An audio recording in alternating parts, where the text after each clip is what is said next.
Assalamualaikum warahmatullahi wabarakatuh. Perkenalkan, nama saya Ahmad Jamhuri, calon guru penggerak Kabupaten Grobogan dari SMA Negeri 1 Gabus. Pada kali ini saya akan memaparkan sebuah aksi nyata modul 1.4 budaya positif. Perkenalkan, di sini ada fasilitator kami yaitu Pak Anas Saiful Bahtiar dan pengajar praktik Ibu Ambar Widiawati. Sedangkan saya sendiri calon guru penggerak angkatan 9 yaitu Ahmad Jamhuri. Berikut rancangan tindakan untuk aksi nyata saya. Yang pertama adalah latar belakang. Latar belakang yaitu murid tidak suka peraturan karena selama ini jika mereka melakukan pelanggaran maka akan mendapatkan hukuman dan cenderung akan mempermalukan dirinya. Kemudian berikutnya tujuan aksi nyata yang pertama adalah menciptakan murid yang merdeka dan disiplin diri yang kuat. Yang kedua, menumbuhkan budaya positif di sekolah dengan meyakini nilai-nilai kebijakan universal. Kemudian selanjutnya, tolak ukur aksi nyata saya yaitu terbentuknya keyakinan kelas melalui kegiatan kesepakatan kelas dan siswa. Siswa mampu menerapkan dan menjalankan keyakinan kelas yang telah dibuat. Kemudian berikut lini masa tindakan, tahapan-tahapan yang akan saya lakukan untuk melakukan aksi nyata ini. Yang pertama adalah menghadap kepala sekolah untuk menjelaskan pentingnya penanaman budaya positif dan keyakinan kelas di sekolah, serta meminta izin untuk mendiseminasikan bersama rekan guru. Yang kedua, mengumpulkan rekan guru untuk melakukan diseminasi pemahaman materi budaya positif, keyakinan kelas, dan segitiga restitusi. Selanjutnya, berkoordinasi dan berkolaborasi dengan wali kelas untuk membuat keyakinan kelas di kelas masing-masing. Yang keempat, memantau, merefleksi, dan mengevaluasi keyakinan kelas. Untuk melakukan aksi ini, saya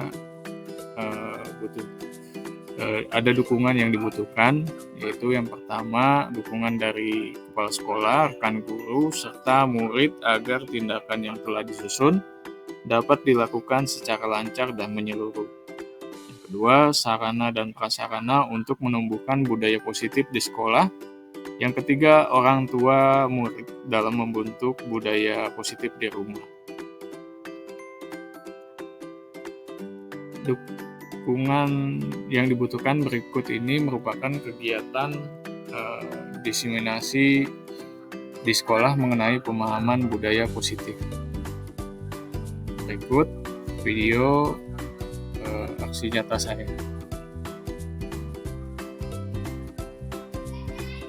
Assalamualaikum warahmatullahi wabarakatuh. Waalaikumsalam warahmatullahi wabarakatuh. Kenal semua ya. Calon guru penggerak angkatan 9 dari Kabupaten Grobogan SMA 1 Gabus. Pada kali ini saya akan melakukan pemaparan sebuah slide. Judulnya pengimbasan kepada rekan guru tentang budaya positif. Jadi saya menyebarkan pemahaman dan pengalaman penerapan budaya positif. Nah, di sini kita saling berbagi aja, bukan berarti saya ngajarin Bapak Ibu ya. Kalau pengalaman mengajar tentu saja Bapak Ibu udah lebih banyak daripada saya ya. Jam terbangnya. Saya masih tergolong guru baru. Jadi, selamat datang para guru hebat. Mari belajar bersama, berkolaborasi, saling mendukung demi mewujudkan disiplin positif di sekolah kita tercinta ini. Jadi, pengimbasan itu kayak berbagi praktek baik, karena selama jadi calon guru penggerak sudah sampai di modul 1.4. Jadi ilmu yang didapatkan harus diibaskan kepada teman-teman. Bapak Ibu bisa sambil makan atau minum snack, makan snack ya minum snack. Tapi kalau tidak, Satu roti, kan ada oke. Nah, aku bisa lihat. Iya. Yang pertama kita mau bahas pemikiran filosofis Ki Hajar Dewantara. Yang pertama kerangka pemikiran Ki Hajar Dewantara. Yang kedua asas pendidikan Ki Hajar Dewantara. Yang ketiga dasar-dasar pendidikan menuntut. Yang keempat kodrat alam dan kodrat zaman. Ya, sebelum itu kita saksikan dulu potret pendidikan Indonesia sejak zaman kolonial hingga kini. Dari gambar yang pertama itu pendidikan pada zaman kolonial Belanda. Pada zaman itu nggak semua orang bisa sekolah. Rata-rata yang sekolah itu orang bupati, orang kaya, lalu juga belum tentu ya waktu itu. Nah, pada zaman itu pendidikan hanya berfokus pada pendidikan karakter aja. Jadi kayaknya kalau anak zaman dulu itu lebih sopan daripada anak sekarang. Terus yang kedua, gambar pendidikan zaman sekarang. Tentu bedanya zaman dulu dan sekarang. Kalau zaman dulu lebih menekankan ke pendidikan karakter, terus materi pelajaran yang didapatkan biasanya sama, itu aja. Karena pada zaman dulu biasanya sarana informasi terbatas, peserta didik hanya punya dua sumber informasi, yang pertama gurunya, yang kedua adalah buku, dan itu pun harganya lumayan mahal pada zaman dulu. Yang sekarang sumber informasi mudah didapat, guru hanya bersifat fasilitator, seperti itu. Kadang sumber informasi juga lebih akurat dan lebih lengkap di luar sekolah, seperti di internet, di bimbel online atau yang lain. Yang ketiga juga termasuk gambar pendidikan pada zaman ini. Pada zaman era sekarang pendidikan juga bisa dilakukan secara daring. Seperti itu. Dan selanjutnya, tapi kayaknya ada ibu belum mau dibahas apa ya? Ada yang mau ngasih tanggapan perbedaan pendidikan zaman dulu dan zaman sekarang, Pak Imam? Beda. Kalau zaman dulu gimana Bu?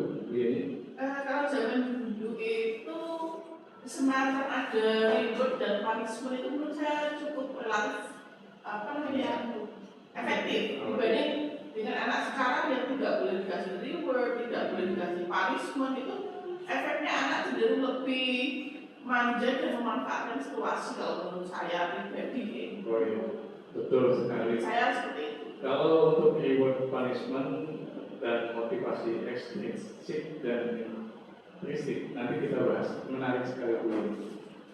Oke, kita lanjut dulu ke pendidikan menurut Ki Hajar Dewantara. Jadi menurut pengertian umumnya dulu ya, berdasarkan apa yang kita dapat dan kita saksikan dalam berbagai jenis pendidikan. Pendidikan itu diartikan sebagai tuntunan dalam hidup tumbuhnya anak-anak. Jadi maksud pendidikan itu menuntut segala kodrat yang ada pada anak-anak agar mereka dapat mencapai keselamatan dan kebahagiaan yang setinggi-tingginya, baik sebagai manusia maupun sebagai anggota masyarakat. Selanjutnya, asas pendidikan. Pentingnya pendidikan dalam menciptakan manusia di Indonesia yang beradab dan merdeka, baik secara lahir maupun batin. Pendidikan dianggap sebagai tempat untuk menanamkan nilai-nilai kemanusiaan dan kemerdekaan manusia sebagai bagian dari persatuan masyarakat. Pendidikan juga harus memberikan murid ruang untuk tumbuh secara utuh, menjadi mandiri, dan mengembangkan kemampuan untuk mengatur hidupnya sendiri tanpa tergantung pada orang lain. Di sini yang saya garis bawahi, pendidikan dianggap sebagai tempat untuk menanamkan nilai kemanusiaan dan kemerdekaan dan kurang beruntung yang kita di sekolah bukan kurang beruntung apa ya. Memang kita tuh tempat di level ketiga setelah keluarga dan lingkungan untuk membentuk karakter siswa. Pertama di keluarga, lingkungan, baru sekolah. Yang bekerja keras di mana biasanya di sekolah. Karena kita tahu dalam lingkungan kita di SMA 1 Gabus ini kadang dari nggak banyak tapi ada aja yang ada masalah di keluarga atau di lingkungan. Kadang kita kerja keras buat membentuk anak tuh jadi sekolah. Lawannya siapa? Lawannya ya karena suasana di keluarga sama di lingkungan seperti itu. Kemudian dasar pendidikan yang menuntut. Pendidikan punya tujuan utama yaitu membimbing anak-anak untuk kita semua tahu ya, untuk mencapai keselamatan dan kebahagiaan tertinggi sebagai manusia dan anggota masyarakat. Pendidik dalam hal ini mirip sama petani ya, atau tukang kebun yang merawat dan membimbing anak-anak seperti menanam biji tumbuhan. Faktor lingkungan dan perawatan yang baik sangat penting. Karena meskipun anak-anak memiliki potensi yang berbeda, perhatian dan lingkungan yang mendukung dapat membantu mereka tumbuh berkembang dengan baik. Ya, walaupun di lingkungan dan keluarga mereka ada sedikit masalah, di sekolah tugas kita sebagai pendidik untuk membantu mereka tumbuh dan berkembang dengan baik. Oke, selanjutnya kodrat alam dan zaman. Pendidikan menurut Yayasan Dewantara haruslah memperhatikan kepentingan anak-anak didik baik dalam aspek pribadi maupun sosial. Sambil tetap memperhatikan kodrat alam dan kodrat zaman, pendidikan harus sesuai dengan tuntunan alam dan zaman. Jadi pernah saya melihat sambil scrolling sosmed lagi, ada yang ngomong gini, pendidikan yang jahat itu adalah pendidikan yang membuat anak petani nggak mau jadi petani. Pendidikan yang jahat itu adalah anak yang membuat anak tukang kayu nggak mau jadi tukang kayu, pusing misalkan. Kadang ada orang tua yang kecewa karena anaknya lebih memilih bekerja di kota, nggak mau pusing menggarap lahan orang tuanya atau meneruskan usaha si bapaknya, karena anak menganggap bahwa profesi itu adalah profesi yang tidak keren, tidak menarik, tidak menghasilkan uang seperti itu. Tugas kita di sini mendidik sesuai kodrat alam dan zaman adalah kita memperhatikan budaya lokal. Makanya ini mohon maaf, saya nggak bisa ngasih contoh orang lain, minimal saya sudah melakukan. Kita karena lingkungan kita sebagai besar profesinya petani, jadi dalam pelajaran saya lebih menekankan kepada teknologi pertanian atau memanfaatkan teknologi dalam bidang pertanian. Karena yang saya lihat petani-petani di sekitar kita itu masih melakukan bercocok tanam dengan cara manual. Sebenarnya itu lebih efektif dan lebih efisien menggunakan teknologi atau mesin pertanian. Di samping itu karena tenaga pertanian juga sudah mulai jarang, yang muda sudah mulai tua, yang tua sudah mulai kuat, seperti itu.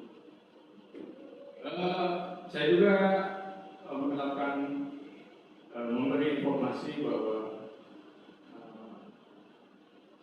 karena di sini banyak yang anak tukang kayu, jadi kalau bikin desain itu desain kayu-kayu yang modern,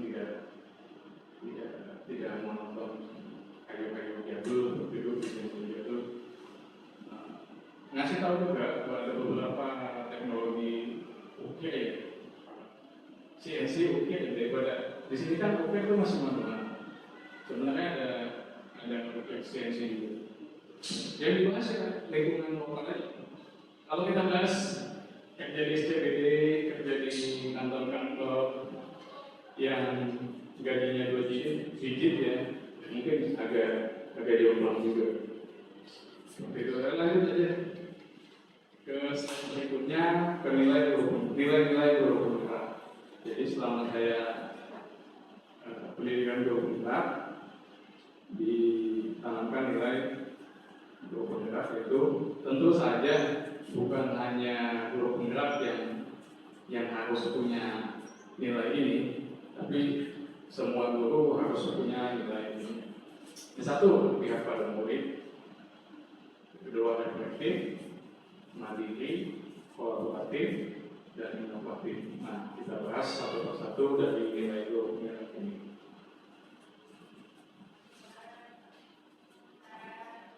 Yang pertama, pihak pada murid. Selalu mengutamakan kepentingan murid dalam kegiatan pembelajaran. Guru hanya berperan sebagai fasilitator. Selalu mengutamakan kepentingan murid dalam setiap kegiatan pembelajaran. Nah, kepentingan muridnya yang seperti apa? Kalau tidur terus lagi ngobrol, itu bukan kepentingan murid. Di sini bukan berarti kita ngasih kebebasan kepada murid untuk melakukan apapun, tapi lebih kepada kepentingan dalam pembelajaran. Guru hanya berperan sebagai fasilitator, memfasilitasi seperti buku pelajaran, terus apalagi seperti itu contoh kegiatan fasilitator, menyediakan koneksi internet. Kalau menyelenggarakan ujian itu masuk fasilitator. Contoh fasilitator seperti apa, Pak Imam? Mau berpendapat mungkin? Menyediakan bahan praktek seperti itu ya.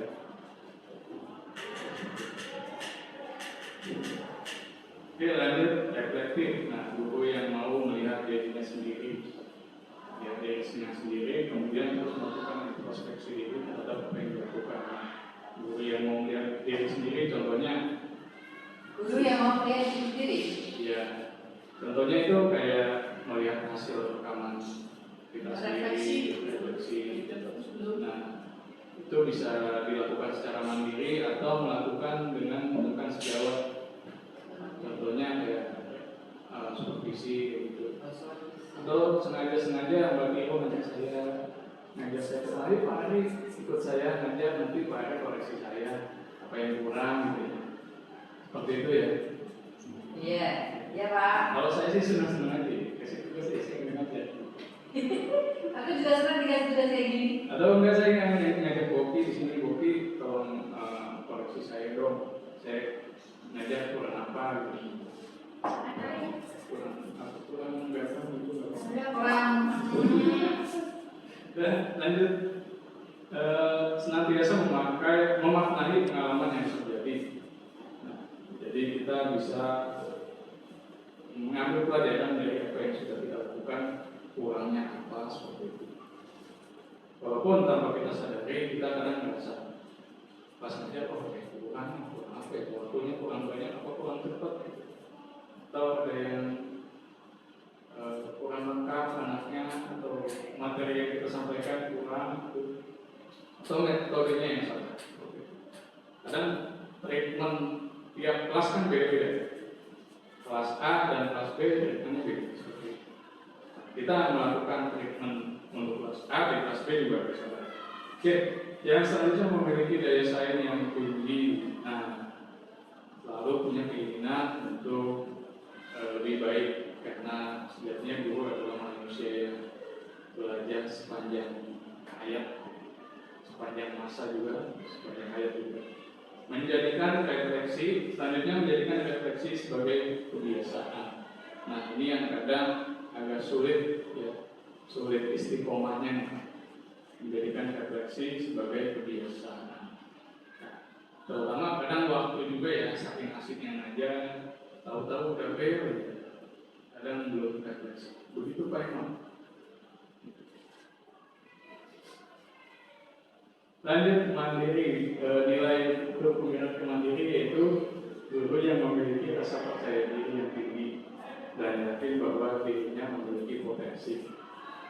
Imam nih kemarin mau dapat guru kita, jadi yakin kalau dirinya punya potensi dan ingin mengembangkan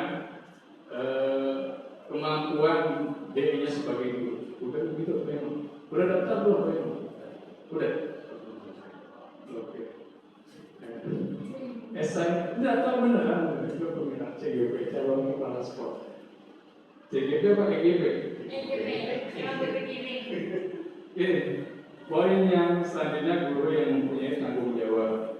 Kalau ada jam itu ya, ditinggal Pak Imam. Oke. Yang ketiga, guru yang memiliki inisiatif, terbuka dan bisa menerima pendapat orang lain. Kalau dikritik tidak marah. Terus satu lagi nih, guru yang memiliki inisiatif, tidak harus disuruh, kayak dokumentasi, tidak harus disuruh dokumentasi. Ya. Pak Imam boleh disuruh. Oke, guru yang menghargai waktu dan siap menerima perubahan apapun. Jadi contohnya ya, perubahan kurikulum tidak sambat, walaupun ada effort yang lebih buat memahami kurikulum yang baru ya. Karena untungnya saya tuh jadi guru pas kurikulumnya itu baru, jadi sama-sama babat alas seperti itu. Untungnya gitu ya Pak Ari. Iya. Kurikulumnya baru Coba belajar. baru, tapi enak-enaknya sama angka 13 tiba-tiba jelek. Kurikulum merdeka. Contohnya kayak siapa di sini? Dia nih. Awalnya dengan angka 13 jadi kurikulum merdeka. Oke. Yang ngepek kalau saya. Sama aja. Ngepek sebenarnya. Ngepek. Pak itu namanya siapa? Tapi ya udah capek-capek bikin perangkat kayak 13 tiba-tiba tahun depan gak dipakai gitu. Tapi kurikulumnya ganti biar ganti kurikulumnya. Padahal belum puas menikmati kurikulum Tapi merdeka. sebenarnya kalau apa perbedaan kurikulum itu ya beda kan ya. Termasuk menurut saya ya, sekolah gratis untuk semua orang itu menurut saya tidak terlalu efektif karena orang tua itu jadi kurang punya tanggung jawab. Misalkan anak bolos gitu ya, anak bolos itu terus ya enggak apa-apa orang tuanya pasti belain gitu. Karena apa? Dia merasa tidak mengeluarkan biaya. Beda dengan ketika zaman saya dulu sekolah, orang angkat itu ibaratnya demi orang tua karena harus orang demi sekolah itu orang tua dalam sekolah. Nah, gitu. Soalnya saya ketika jadi wali kelas ya ada beberapa anak yang dalam tanda kutip spesial masih gitu nek apa ya dia bermasalah itu pasti dibela orang tuanya dan orang tuanya dengan dipanggil BK nggak datang giliran PIP langsung datang di Lima bawah saya bulan ngambil datang. padahal kalau sudah anaknya bermasalah itu nggak pernah datang Nggak pernah respon. nggak pernah respon Iya. alasannya yang punya anak inilah Sebenarnya kerjaan Tapi sama saya dan berapa? sebagainya. Iya. tapi di PIP langsung datang. Berarti masalah di motivasinya ya. Nanti kita bahas di motivasi internal dan eksternal. Oke. Oke. Itu tadi kaitannya dengan biaya ya. Biaya itu kenapa gratis pada sepele, kalau biaya itu benar. Kaitannya dengan investasi kayak orang investasi aja. Kalau investasi pasti pengen untung kan, mati-matian kan. Coba kalau yang gratis sepele. Jangan kan mereka, kita aja kalau dapat barang gratis pasti salah-salah mungkin.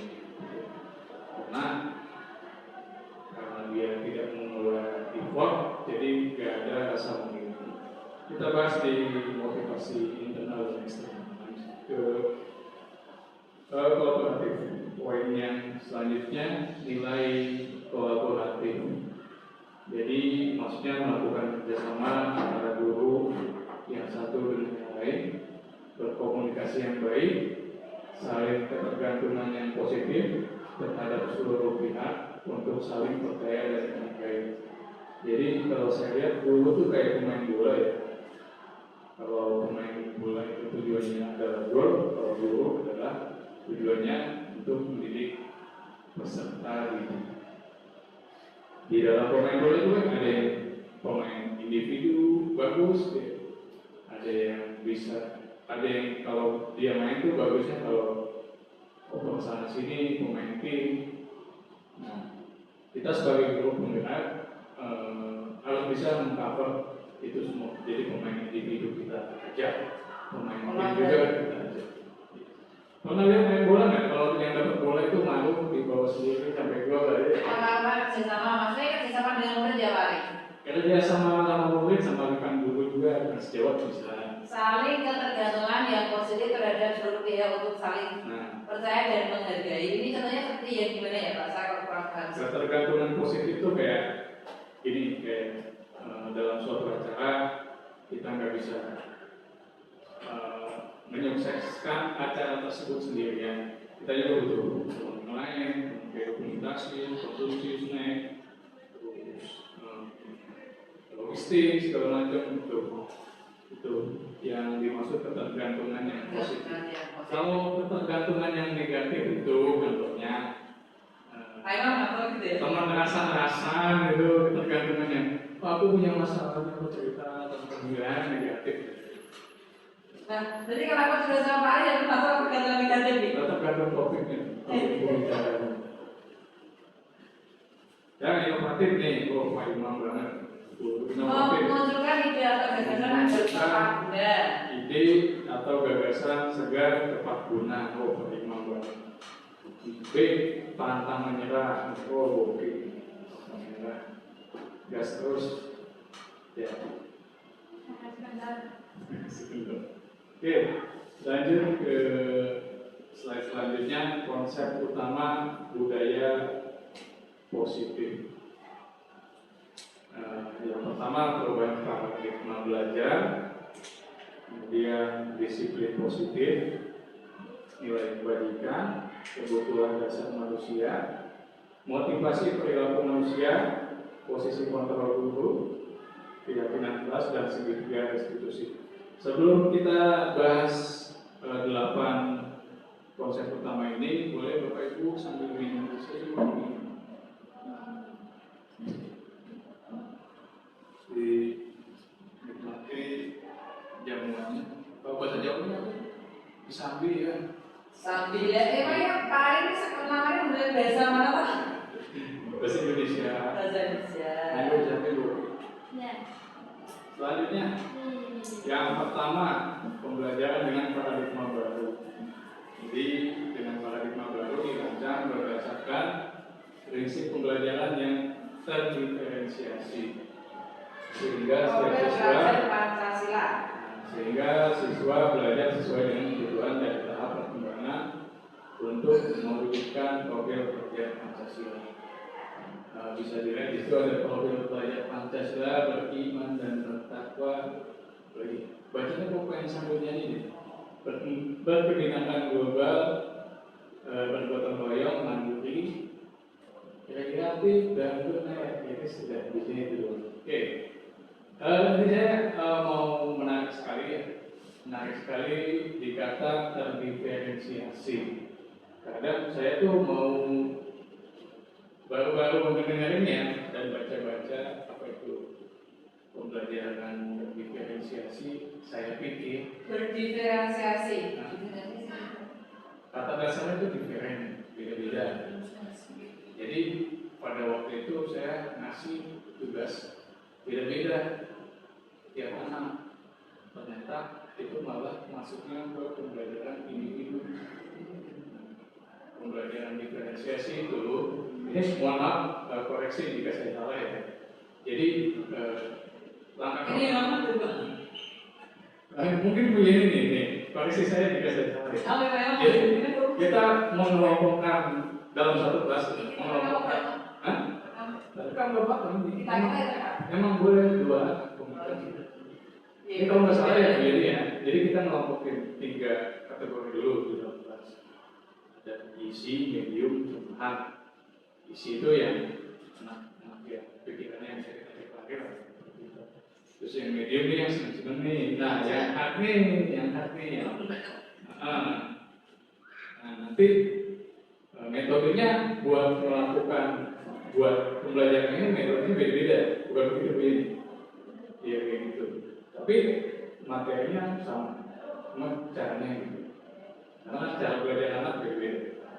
Saya memang buat ke tujuan tanda kutip paham itu beda-beda.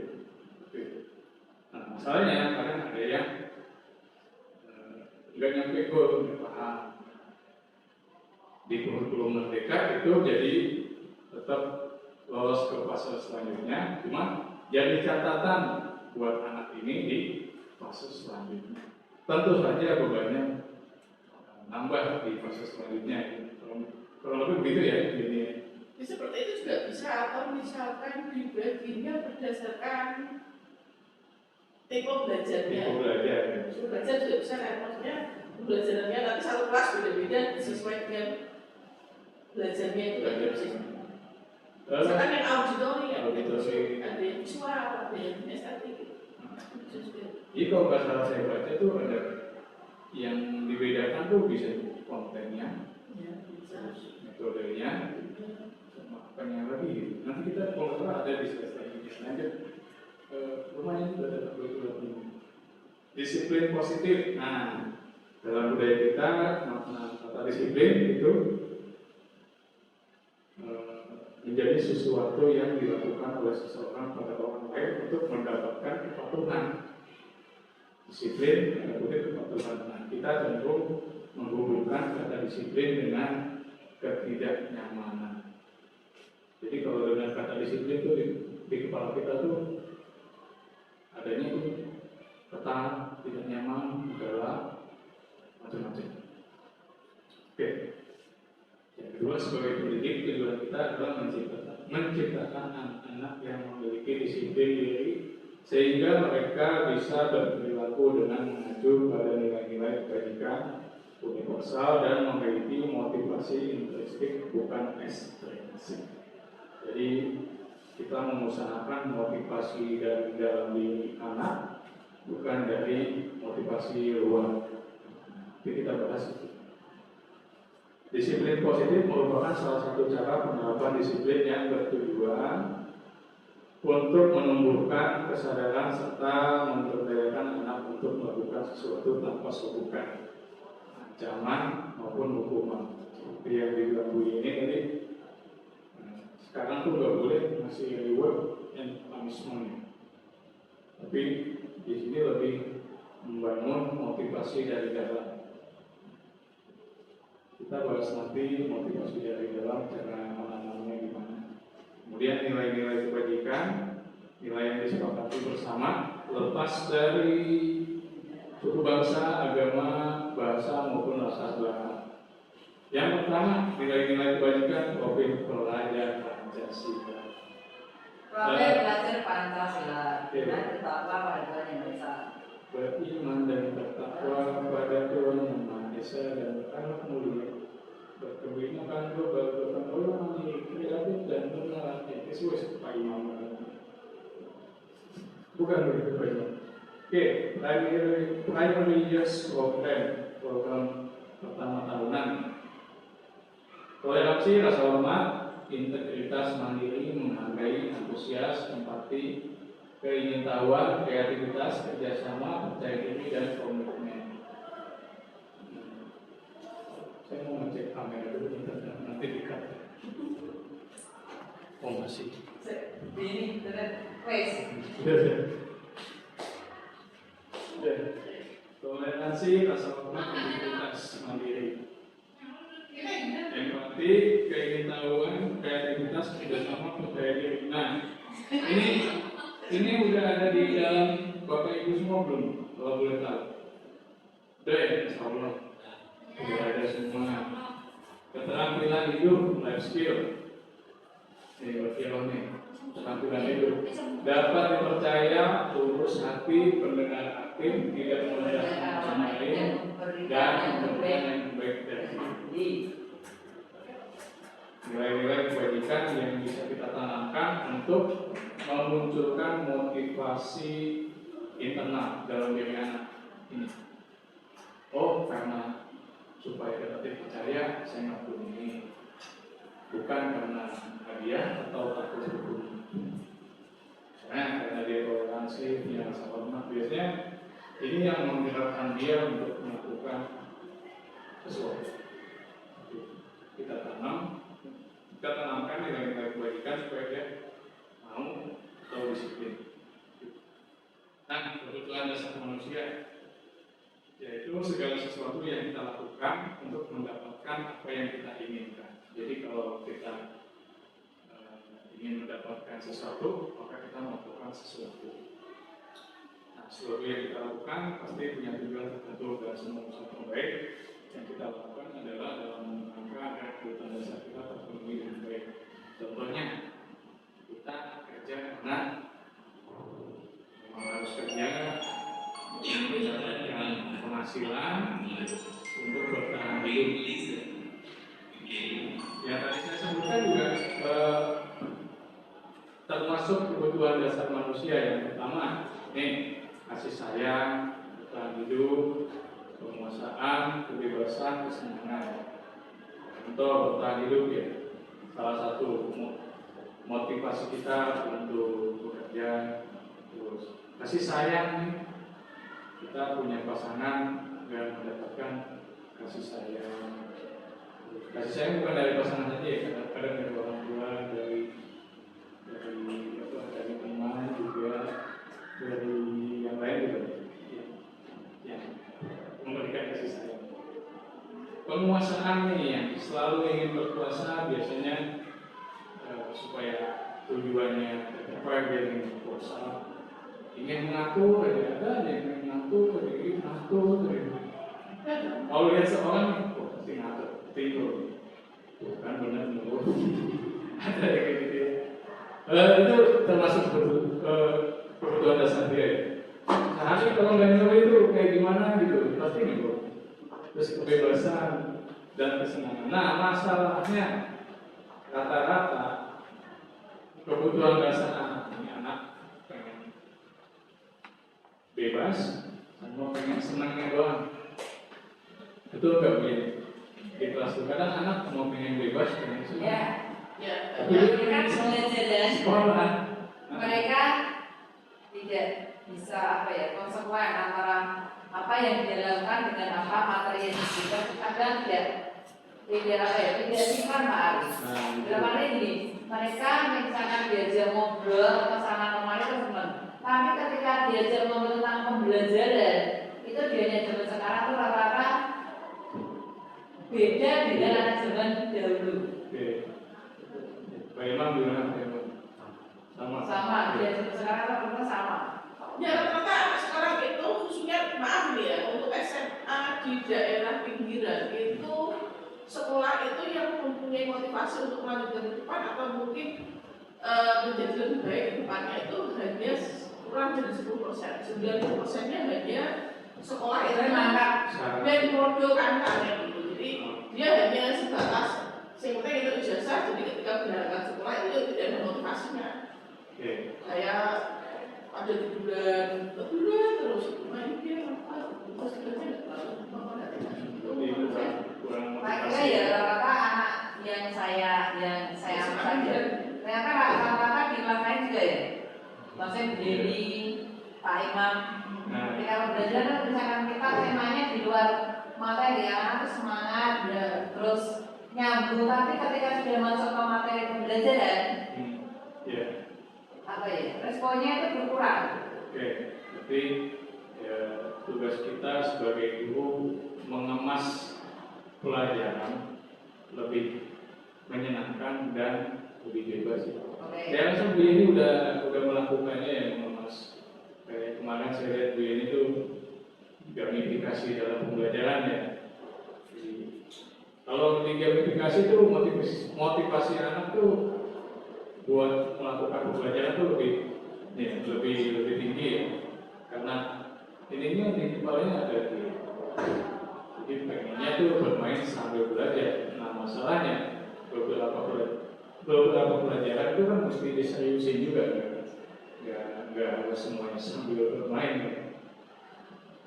Lagi pula kalau membuat materi pembelajaran seperti itu memang butuh waktu khusus, apalagi kayak kita gitu sekarang ngajarnya lebih dari jam yang wajarnya gitu, biasanya nggak punya waktu untuk bikin butuh persiapan yang lebih ekstra lagi. Lanjut kebutuhan dasar manusia yang tadi saya sebutkan bertahan hidup. Contohnya makanan, pakaian, tempat tinggal, keamanan, dan kesehatan. Ini termasuk motivasi bertahan hidup. Kemudian penguasaan. Nah, ini yang menarik nih, penguasaan. Butuh harga diri, keinginan untuk dianggap memimpin, ada juga. Berprestasi diakui dan didengar. Seperti itu. Itu motivasi penguasaan. Dan selanjutnya kasih sayang dan rasa diterima. Rasa diterima diperbolehkan berbagi, kerjasama menjadi bagian dalam kelompok. Kemudian kebebasan, pengen mandiri, memiliki pilihan, mencoba baru, mampu mengendalikan arah diri. Nah, kadang peserta didik memaknai kebebasan atau memaknai kata merdeka ini suka salah. Kadang maunya itu seenaknya aja. Oke, kesenangan, bermain, humor, antusiasme, dan tertawa. Kebutuhan manusia yang mesti dipenuhi. Dan ini bisa kita manfaatkan untuk membangun motivasi intrinsik, motivasi yang hadir di dalam diri kita. Nah, motivasi perilaku manusia, karena kaitannya kita bakal menggerakkan orang, kita mesti tahu motivasi perilaku manusia. Jadi motivasi adalah dorongan yang timbul pada diri seseorang secara sadar atau tidak sadar untuk melakukan sesuatu tindakan dengan tujuan tertentu. Nah, biasanya motivasi itu datang dari luar dan dari dalam. Nah, motivasi dari luar biasanya rasa ingin menghindari ketidaknyamanan dan hukuman. Contohnya murid melakukan disiplin diri karena ia takut dihukum, itu motivasi eksternal. Kemudian pengen dapat imbalan juga, pengen dapat reward dari orang lain. Misalkan si peserta didik melakukan sesuatu itu karena dia cuma pengen dapat imbalan, ujian, itu motivasi eksternal. Nah, yang dari internal ini menghargai nilai-nilai kebaikan diri sendiri. Nah, nilai-nilai kebaikannya apa yang sudah saya sebutin tadi? Contohnya, murid melakukan sesuatu karena dia sadar akan nilai kebaikan dirinya. Ini merupakan motivasi internal. Oke, selanjutnya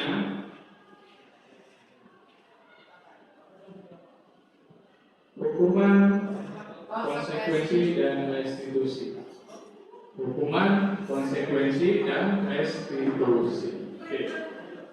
Kita bahas apa bedanya hukuman, apa itu konsekuensi. Untuk Bapak Ibu pas kurikulum merdeka ini di launching, pasti tidak boleh ada yang namanya hukuman. Kita lebih direkomendasikan melaksanakan konsekuensi atau restitusi. Apa bedanya? Nah, bedanya itu, contoh, misalnya siswa sering tidak mengerjakan tugas. Nah, kalau hukuman, guru itu menghukum siswa tersebut hormat bendera selama 10 menit. Itu hukuman. Kalau hukuman itu sifatnya menyakitkan, nyebelin, asli. Misalkan murid dikasih hukuman sih Pak. Misalkan contohnya gini, disuruh mengumpulkan tugas. Anak-anak yang lainnya pada respon tanya, Bu, apakah benar-benar seperti ini? Oh iya benar. Dan sebagian anak itu mengumpulkan, sebagian anak itu tidak mengumpulkan. Terus ternyata yang tidak mengumpulkan ya anak itu dan itu saja itu baiknya gimana? Misalkan tadi saya kan ada beberapa anak saya tidak mengumpulkan tugas, terus langsung ke depan tanyain. Itu termasuk hukuman atau apa Pak?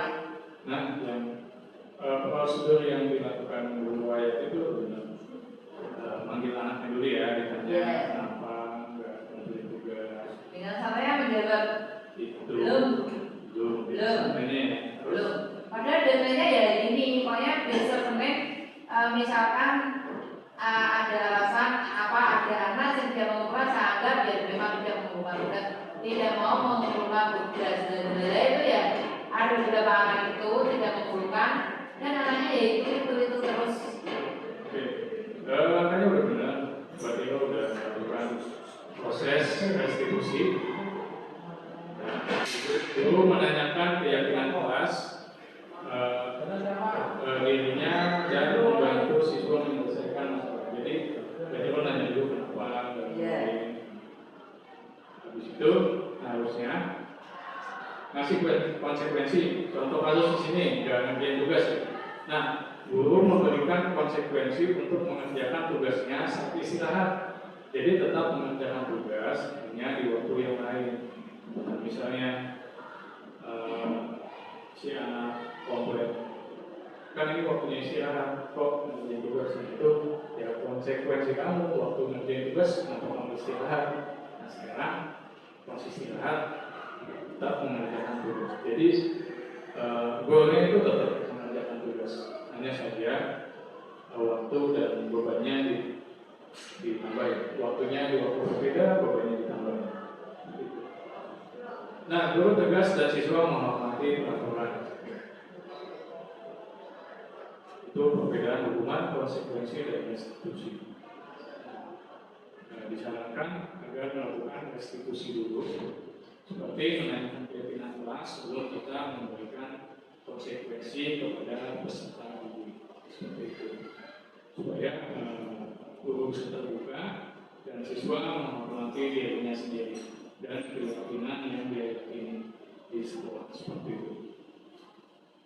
Selanjutnya, konsep disiplin dengan identitas gagal. Nah, contoh yang gagal ini kayak hukuman dan penghargaan.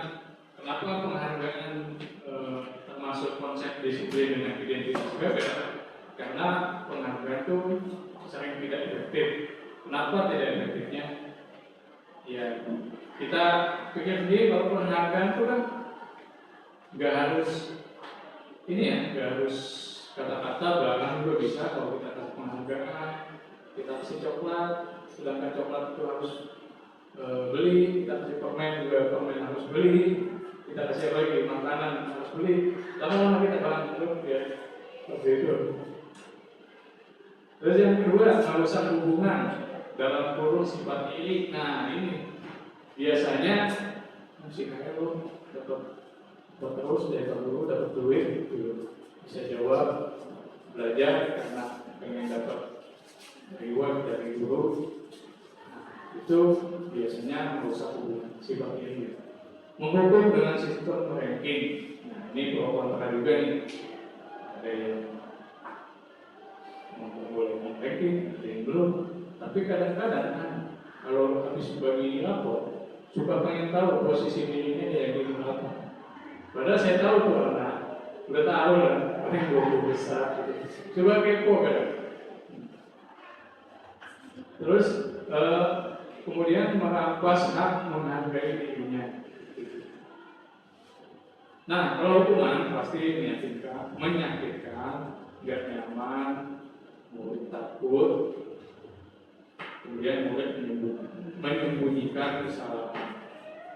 Murid menjadi rendah diri ya bukan rendah hati. Rendah diri jadi pemalu gitu karena merasa dihukum. Nah biasanya kalau hukuman juga suka menimbulkan masalah lain. Contohnya menimbulkan jadi ada bahan untuk meledekin dia, jadi bahan bulian. Terus seperti itu baik apa tidak Pak? Kalau dari sini ya kurang baik, lebih dianjurkan memberi konsekuensi. Tapi sebelum memberikan konsekuensi kita melakukan langkah restitusi. Nanti kita bahas di slide Memberi apa? restitusi. Ya sampai tadi. Memposisikan diri, menstabilkan identitas si anak, supaya si anak itu melakukan sesuatu bukan karena disuruh atau mentaati peraturan, tapi lebih kepada membuat motivasi di dalam dirinya sendiri. Terus caranya gimana? Caranya kita bahas di slide tadi ini. Tonton aja, stay tune on beberapa hari ini. Itu ya, Indika Rafi tahu, Indika Rafi pernah ngajar loh. Terus Ahmad Rehen Dianto itu juga pernah ngajar loh waktu kelas 10. Iya. Otomatis kan tahu ya namanya itu seperti apa. Pak Imam ngajar kelas C1 nya juga. Ya, beberapa anak itu. Ya memang aku ketika itu yang pertama sekarang udah pertama sekolah nggak belajar. Dari pihak orang tua juga kurang begitu tegas. Terus akhirnya anak kan begitu belajar dan sakarpe otomatis itu kan kita sebagai seorang pendidik ya kesel juga. Nah itu. Coba setelah Mbak Bu Royati menyaksikan ini, mudah-mudahan ada perubahan treatment kepada anak-anak tersebut. Coba si portrait kita jawab untuk perilakunya. Nah ini caranya fokus pada memecah masalah jangka panjang murid. Nah kita bahas satu-satu. Konsep disiplin dengan identitas sukses. Ini kan yang nggak sukses, gagal. Nah kalau konsekuensi kita restitusi dulu lah. Restitusi murid bertanggung jawab untuk perilakunya. Kemudian fokus pada pemecahan masalah jangka panjang. Murid menghormati dirinya dan orang lain. Teori kontrol, dirinya memegang kontrol.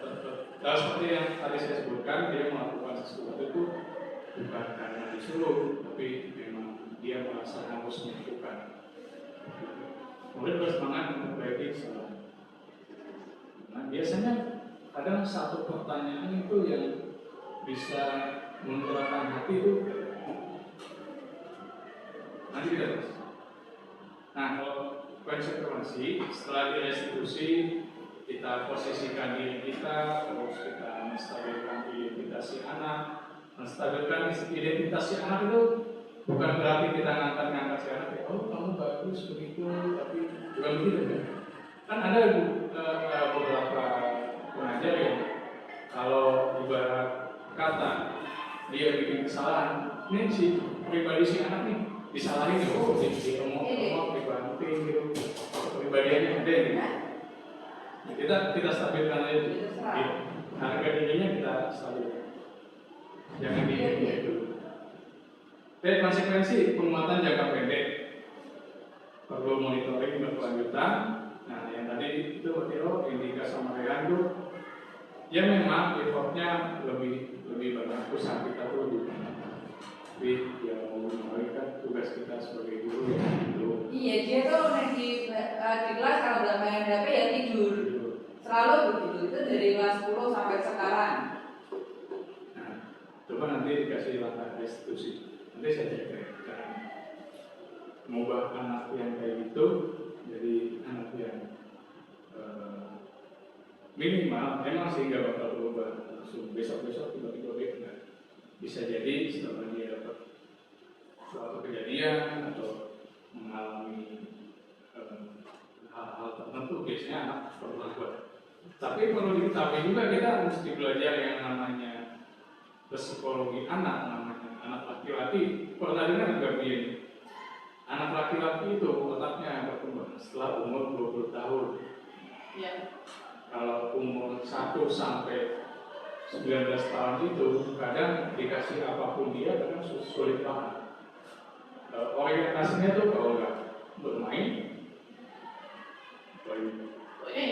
happy aja. Biasanya anak laki itu seperti keren dan pintarnya itu umur 20. Coba tanya Pak Imam.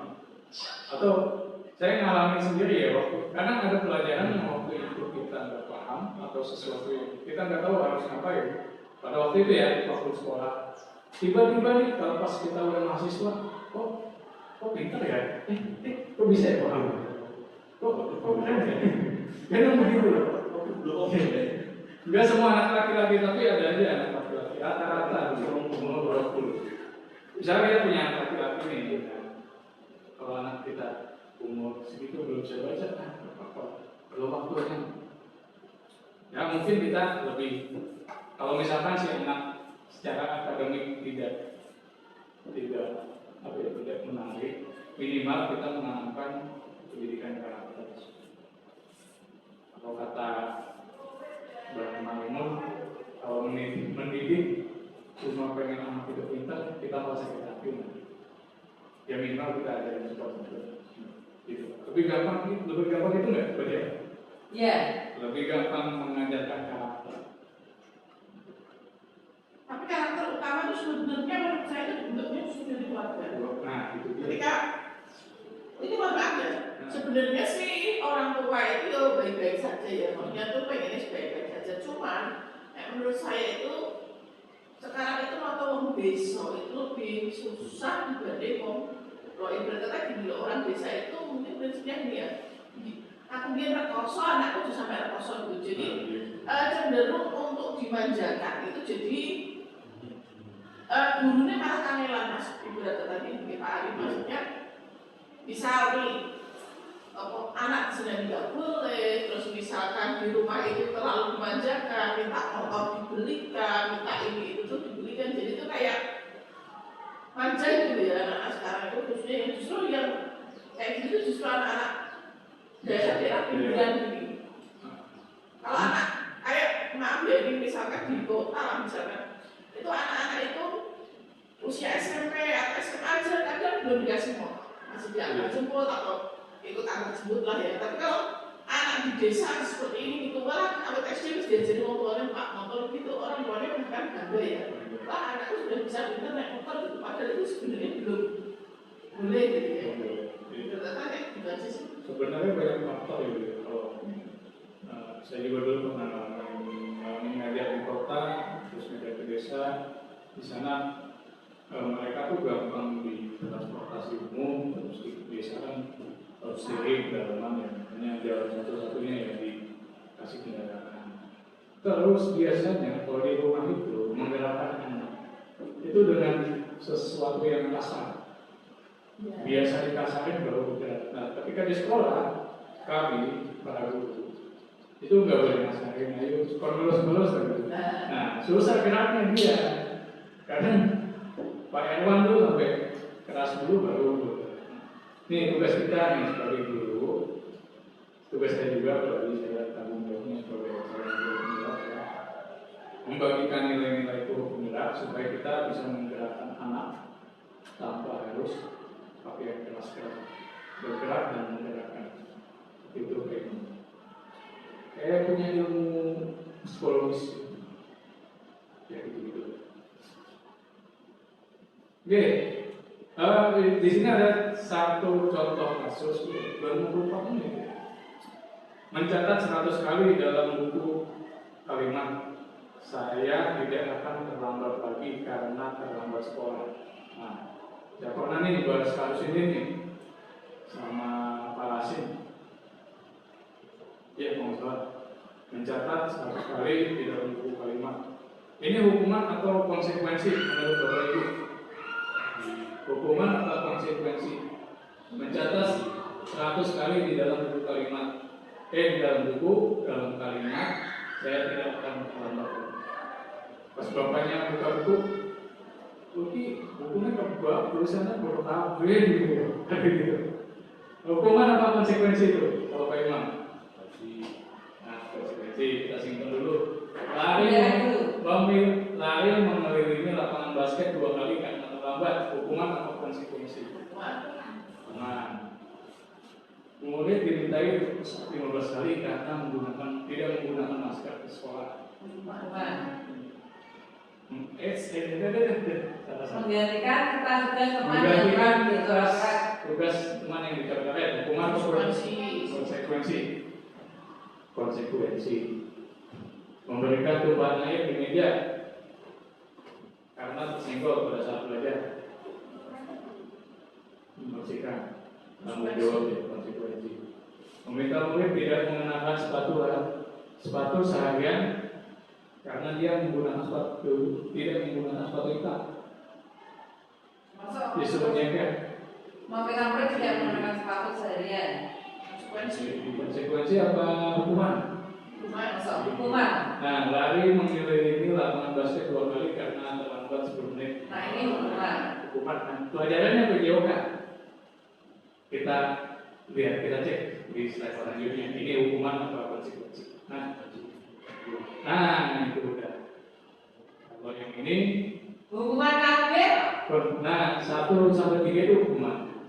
Nah, menggantikan kertas tugas teman yang telah dicoret-coret konsekuensi karena di situ ada nilai tanggung Membersihkan jawab. tumpahan air di meja tulis karena tersenggol pada saat belajar. Nah, Murid itu disuruh bentuk tanggung jawab ya, membersihkan tumpahan air, tanggung jawab gitu. Nah, ciri-cirinya kalau hukuman itu biasanya nggak nyambung sama pelanggaran yang dia lakukan. Contoh, telat suruh nulis 100 kali dalam buku. Nyambung. Sekarang saya Pak Perkayati. Misalkan tadi saya suruh mengumpulkan clipping satu kelas minimal 1 lembar dan minimal 2 sampel contoh tugas yang diberikan Laura dan Paula. Itu kan sudah saya beri daerahnya masing-masing, si A, si B, si C itu sudah saya tuliskan. Nah, tetapi anak tersebut itu tidak mengumpulkan, itu baiknya digimanakan ya? Kasih konsekuensi, kita terapkan restitusi dulu, kemudian kita kasih konsekuensi. Dengan cara? Tapi tetap mengerjakan tugasnya. Iya, itu dengan cara Tetap mengumpulkan tugas, tapi dengan beban yang ditambah. Karena kalau bebannya sama, nilai keadilan kita sebagai guru itu tidak ada. Lanjut, waktunya udah 58 menit. Berapa menit lagi? 60 menit. Berapa di sini dong? Ya Jus. Benar, baru Langsung ya. Ya. Saya yakin Bapak Ibu juga udah mulai ngantuk. Keyakinan kelas. Keyakinan kelas adalah nilai-nilai kebajikan atau prinsip universal yang disepakati bersama secara universal. Lepas dari belakang suku, latar belakang suku, agama dan ras. Keyakinan kelas lebih memotivasi seseorang dalam diri. Motivasi dalam diri. Seseorang akan lebih bersemangat untuk menjalankan keyakinannya daripada hanya sekedar mengikuti serangkaian peraturan. Jadi cara membuat motivasi dalam diri enak itu keyakinan kelas. Biasanya keyakinan kelas itu ditandatangani oleh semua peserta didik dalam kelas. Tanda dia menyetujui. Kemudian, nah mengapa keyakinan kelas? Mengapa tidak peraturan kelas saja? Kita lihat di slide selanjutnya. Bedanya peraturan kelas dan keyakinan kelas. Kalau peraturan kelas biasanya ada kata-kata negatif. Kalau keyakinan kelas kita diusahakan menggunakan kalimat positif. Contoh, ada peraturan kelas lalu mengembalikan buku ke tempatnya. Keyakinan kelasnya cukup tulis tanggung jawab. Dilarang mengganggu orang lain. Nah, ini kan kalimat negatif. Di keyakinan kelas cukup ditulis menghormati orang lain dan seterusnya. Ya, bisa dilihat itu dilarang melakukan kekerasan. Nah, ini di dalam secara saya pernah baca kalau kata jangan, kata dilarang itu malah memicu tindakan tersebut masuk ke dalam kepala kita secara alam bawah sadar. Contoh, jangan putusin aku, jangan tinggalkan aku, jangan. Kalau biasanya sih itu yang terjadi itu. Oke, kamu jangan ngobrol gitu. Biasanya pada ngobrol ya. Lanjut. Bagaimana pembentukan keyakinan kelas? Oke, lebih abstrak dari peraturan, artinya lebih abstrak yang tadi saya sebutin. Kalau misalkan dilarang menjadi teman, mengganggu teman, tulis saja saling menghormati. Berupa pernyataan universal dibuat dalam bentuk positif, sedikit saja agar mudah diingat, sesuai dengan kondisi kelas dan sekolah agar mudah diterapkan. Semua warga sekolah dilibatkan saat membuat. Biasanya ditanyain anak. Coba Bu Hayati, Pak Imam, pasti semuanya sudah melakukan ini yang sebelum kita mengajar, kita buat keyakinan kelasnya dulu ditandatangani sama anak-anak. Nah, biasanya itu juga jadi senjata saya ketika ngasih perlakuan anak. Senjatanya gimana? Kan kamu udah menyepakati itu, kamu udah tanda tangan, ngedot gitu, kalau bahasa Jawa ini ngedot gitu. Dan kena di dalam hati, oh iya kemarin aku udah begini, aku nggak bakal kayak lagi, aku jadi anak yang baik gitu misalnya ya. Gitu. Ini kegiatan membuat keyakinan kelas, guru bersama siswa membuat keyakinan kelas, berdiskusi tentang peraturan, merumuskan peraturan, coba menempelkannya keyakinan di kelas, tulis ditempel. Nah, kalau dia melanggar, kita kasih ujung aja keyakinan kelas. Ini kamu kemarin bikin ini, kamu setujui, masa kamu langgar? Gimana nih? Kamu harus tanggung jawab. Minta pertanggungjawaban soal pelanggaran yang dilakukan. Kalau kita menempelkan keyakinan di kelas, oke. Ini kan kegiatan membuat keyakinan kelas, guru bersama siswa membuat keyakinan kelas. Itu apakah di perwaliannya kita atau di kelas-kelas yang kita ambil Pak Ari? Kalau saya di kelas yang kita punya, tiap kelas kan pasti boleh. Iya. Kita buat keyakinan kelas dulu, kita boleh melakukan pertemuan, saling menghormati. Kalau kemarin kan saya belum ikut buka ya, kalau pas tahun ajaran baru ini. Kan bisa satu kalimat kalimatnya masih ngaco, nggak kayak tadi. Masih dilarang masih kayak peraturan kelas. Iya tadi gimana Pak? Ya, tadi kan kalimatnya lebih abstrak. Tanggung jawab, menghormati orang lain. Maksudnya lebih abstrak itu lebih luas jangkauannya. Kalau kayak gini kan spesifik ya, dilarang mengganggu orang lain. Kalau mengembalikan. Kalau yang dia ganggu dulu, gimana? Boleh. Nah, misalnya kalau menghormati orang lain dan diri sendiri, kalau jangan dia ganggu dulu, wah benar ya. Gitu. Lebih universal, lebih luas apa ya? Kemarin saya bikin, cuma kalimatnya masih kalimat negatif karena belum tahu. Itu Pak Ari pas bikin itu juga pakai kenal kayak gitu atau gimana? Pakai Padlet yang tadi saya kirimin ini, tapi kayaknya karena waktu udah saya sih buat ngobrol nggak terasa sudah hampir 60 menit kita. Coba Bapak Ibu nih ya, keyakinan kelas tuh ya saya kayak pakai Padlet gitu coba. Dengan kayaknya itu sepertinya asik juga untuk diterapkan ke anak-anak karena anak zaman sekarang tuh tahu sendiri ya. Karena kan modelnya berusaha carpe diem. Kadang apa yang dia lakukan saat ini besok pun sudah lupa dengan peran yang dia buat. Coba Bapak Ibu untuk keyakinan kelas, coba deh. Berarti terima klik yang pertama dulu. Menurut Bapak Ibu boleh hebat apa motivasi peserta didik di sekolah coba? Di Boki belum ya Boki ya? Ini ya. Boleh kasih jempol. Coba ngisi absen aja saja.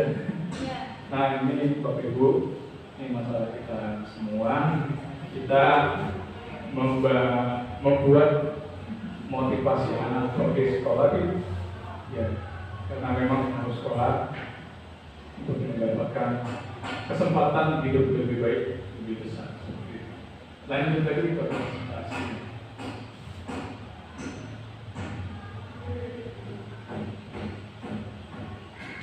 Tinggal 15 slide lagi. Apa? 15 slide, kita percepat tapi ya. 15 menit. Ya, oke, keyakinan kelas di 11B1 disiplin waktu. Contoh ya, contoh kemarin yang sudah saya buat, disiplin waktu, belajar dengan antusias, percaya diri, saling menjaga kebersihan, saling menghormati, saling membantu dan lain-lain. Kemudian di 5 posisi kontrol restitusi. Nah, guru sebagai penghukum membuat rasa bersalah, teman, pemantau dan manajer.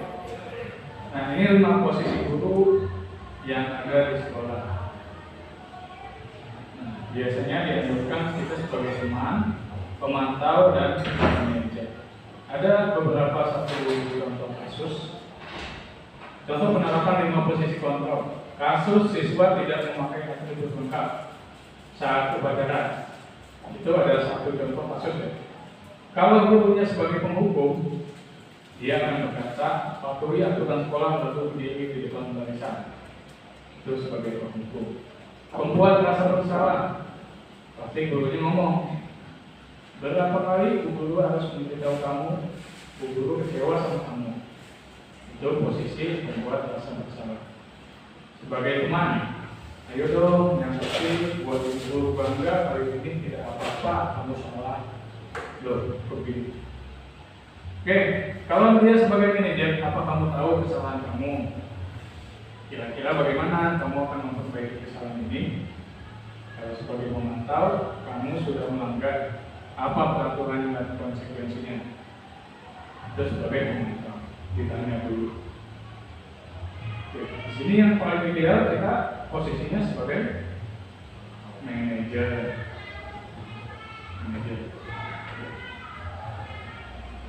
Oke, ini 5 posisi kontrol dalam hukum. Kita skip aja. Nah, konsep disiplin pendekatan restitusi. Pengertian restitusi sendiri yang tadi ditanyakan Bu Hayati adalah proses menciptakan kondisi bagi murid untuk memperbaiki kesalahan sehingga mereka bisa kembali pada kelompok mereka dengan karakter yang lebih kuat. Nah, ciri-ciri restitusi adalah ini, bukan menebus kesalahan, namun belajar dari kesalahan. Kalau menebus itu istilahnya kayak nyogok gitu. Memperbaiki hubungan, tidak merusak hubungan. Tawaran bukan paksaan, ditawarin mau nggak gitu. Menuntun untuk melihat ke dalam diri, kemudian mencari kebutuhan dasar yang mendasari tindakan, fokus pada karakter bukan tindakan, kemudian menguatkan dan fokus pada solusi. Tahapan sertifikat restitusi ini dikit-dikit selesai. Validasi. Oke, yang pertama, ketika ada masalah dalam murid, kita validasi tindakan yang salah. Maksudnya kita tanyain dulu, kamu kenapa ngelakuin itu? Pasti semua perilaku ada alasannya. Kemudian yang kedua, menstabilkan identitas, tidak menjatuhkan si peserta didik, tidak menghinanya, tidak membuat dia merasa tertekan. Kita semua akan melakukan hal terbaik yang bisa kita lakukan. Kemudian menanyakan keyakinan. Kamu diingatkan, kamu yakin tidak kemarin bikin kesepakatan apa dalam kelas? Oh, jadi kalau kamu begitu, kamu melanggar kesepakatan kelas yang ini, seperti itu. Kemudian kita semua memiliki motivasi karena kita motivasi si anak untuk tidak melakukan lagi atau memperbaiki kesalahan yang sudah dia buat, atau mengumpulkan tugas yang harusnya dikerjakan. Kalau kasus tadi berdirokan, solusinya yang ngasih konsekuensi pada saat melakukan sertifikat restitusi, kasih dia informasi kalau tugasnya memang harus dikumpulkan, tapi dengan beban yang ditambah karena konsekuensi tidak mengerjakan tugas terus pakai. Dan ini contoh videonya skip aja. Ini beberapa kasus, ada banyak kasus tapi kita bahas satu kasus saja. Ibu Dani sedang menjelaskan pelajaran bahasa Inggris di papan tulis. Beliau memperhatikan bahwa Fajar dalam tidak turunan. Fajar menjawab pertanyaan 3 yang maju ke depan. Nah, jadi si Bu Dani ini nyuruh si Fajar buat maju ke depan. Fajar tampak malas-malasan maju ke depan. Sampai di papan tulis pun Fajar hanya diam terfokus sambil memegang buku bahasa Inggrisnya. Bu Dani, ayo Fajar, makanya jangan tidur-tiduran. Lain kali perhatiin, sudah sana duduk, balik lagi. Fajar pun duduk. Hal seperti ini seringkali dilakukan Fajar, seperti tidak memperhatikan maju-maju. Dan nilai-nilainya pun jelek. Ketika ditanya, tidak tahu Bu Dani menjawab ini gimana kamu Fajar, kamu tidak kasihan sama ibu ya? Ibu sudah capek-capek dari kamu, tidak kasihan sama ibu. Nah, pertanyaannya, posisi kontrol apa yang diambil oleh Ibu Dani? Dari kata-katanya, Ibu Dani seperti mengambil posisi membuat orang merasa bersalah. Dia enggak balas, dia ngomong, Gimana kamu Fajar, kamu tidak kasihan sama ibu kan membuat si Fajar bersalah ya. Kalau membaca sikap Fajar, kira-kira kebutuhan apa yang diperlukan oleh Fajar?